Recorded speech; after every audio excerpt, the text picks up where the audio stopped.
So this is one of the things that we all have to deal with. What are we looking at up here on the screen? Red flags. Red flags, right?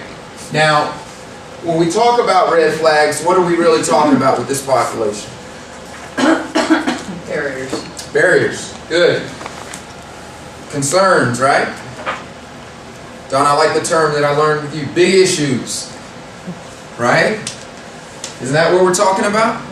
Okay, and we'll go over some of the ones that are on the list, but I want to categorize them first and foremost by saying, remember, we're just talking about problems, and they can be real or they can be what? And that's important to note, because sometimes the imagined ones can be a little more powerful than the real ones. Right? Nobody's hiring anybody with offenses. You heard that? The economy's too bad. There's no jobs. No jobs out there. Employers aren't hiring. That's where these Mythbusters come into play a lot too. And these are there's about 24 of these on the Mythbuster website out there. There's a federal agency, the Reentry Council, has put together. And I just pulled a sampling of some of the most common we see. One is an employer can get a copy of your criminal history from companies that do background checks without your permission. That's just not true. You have to sign off on that. We're going to talk about that shortly. Veterans benefits. Veterans cannot request to have their VA benefits resumed until they are officially released from incarcerated. That's a big fat myth. Veterans may inform the VA to have their benefits resumed within 30 days or less of their anticipated release date. So we see a lot of veterans coming out scrambling to get those benefits. Okay? But these are some great tools. And the other part about this, if you look on here, let me find one that has this.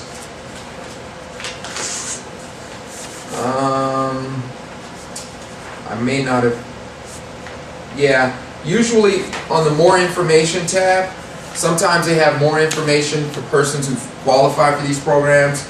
On the one on the very back on child support, they've got more information on repaying debts, more information on staying in jobs, and then more information on working with incarcerated parents, incarcerated and released parents. So they're really designed for different groups, if you're working with that population or specifically for offenders.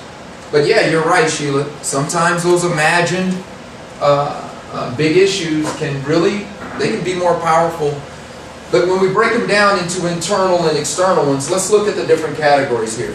Some of the external ones are obvious. First one is what? Criminal offense. Those are the most obvious ones, right? But how many of you run into challenges because of lack of vocational skills or educational skills? Any clothing needs that have to be met? Sometimes we take that for granted. I mean, it's easy if we send someone to a construction position. We know they need tools and hard shoes, but when we're telling folks to dress up one level from whatever the dress code is for the particular job they're interviewing for, they may not have that wardrobe. That's a barrier. And clients won't always tell you clearly that no, I'm not going to do that, or I'm not able. They'll just say, oh, I wasn't able to go. They won't tell you the need all the time. You get it in a different form called resistance, right? So we know that those external barriers exist. Any questions on any of those? Right? Emotional support is a big one too. Real. Yes. Here in El Paso County, we're finding that a lot of our clients, when they get out, have tattoos. We have several clients that are tatted from their head to their toe. Right. What advice can we give them in that instance? Well, so what's some of the pushback you get? Because a lot of times, especially with my younger clientele, we hear a lot, hey, this is who I am, I'm representing, it's just body art, right? That's what we hear. Yeah. So what's your response to that? We've given them different ideas on how to dress, maybe a shirt that buttons up, Sure. you know, that covers your neck tattoo. Right. That type of thing. But some of them aren't, some of them have tattoos, like I said, neck to toe, they're just not coverable. Right, yeah, and that's tough for the ones that aren't coverable. And we're going to talk a little bit more about the presentation, so I'm going to put a flag on some of that, but let me offer this to you. I always remind clients, you don't have to change who you are, you just have to change how you present yourself. And when we're talking about covering up or removing piercings, that's usually the preface that I give our clients, because the idea there is we all have something that we know it may not line up with the ideal of professionalism.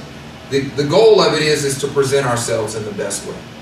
And so if that helps, I would recommend kind of responding and even prefacing and encouraging them to change that. It's letting them know you're not trying to change who they are, you're just trying to change how they present themselves. We're going to talk a little bit more about that, okay? Because we're going to get into workplace equity. Okay. So internal there, just going back real quick, these are important. Because how our clients see themselves, their self-concepts, their self-knowledge, self-efficacy, negative beliefs, and their planning and decision-making skills. These are at the root, those thinking behaviors. We talk about cognitive behavioral therapy, one of the evidence-based practices that's employed when you're working with offender populations. These are the things that's trying to be addressed there. And I didn't get into many details, but basically we're talking about what's the belief system that's driving the thoughts and feelings that manifest in the behavior. So if I don't believe that any employers are hiring offenders, I don't care how nice this job search plan that I just got from you, Sheila. I'm not getting out of bed tomorrow because it's going to rain. They're not hiring anyway. Or, Bonnie, maybe that one rejection or that no callback is just enough for me to go, oh, I told you. And one of the things we do is, the DOC has a great curriculum around this and some statistics, but being able to pull statistics and show X number percentage of employers are hiring, but do it in a multiple choice in your presentations. Ask the offenders, what percentage of people do you think are hiring, of employers are hiring people with offenses, regardless of the type of offense? And we've got some of those coming in that DOC outlook. And it's amazing to me when we go through that, what their attitude around that. Folks will tell you 80%, Bonnie, of the employers aren't hiring. And I'm like, you really believe that? Why are you here today? Well, I never, yeah, we got to check that. Those negative belief systems really drive the behavior. And a lot of times we deal with the symptoms of the issue. We've got to get down to the root.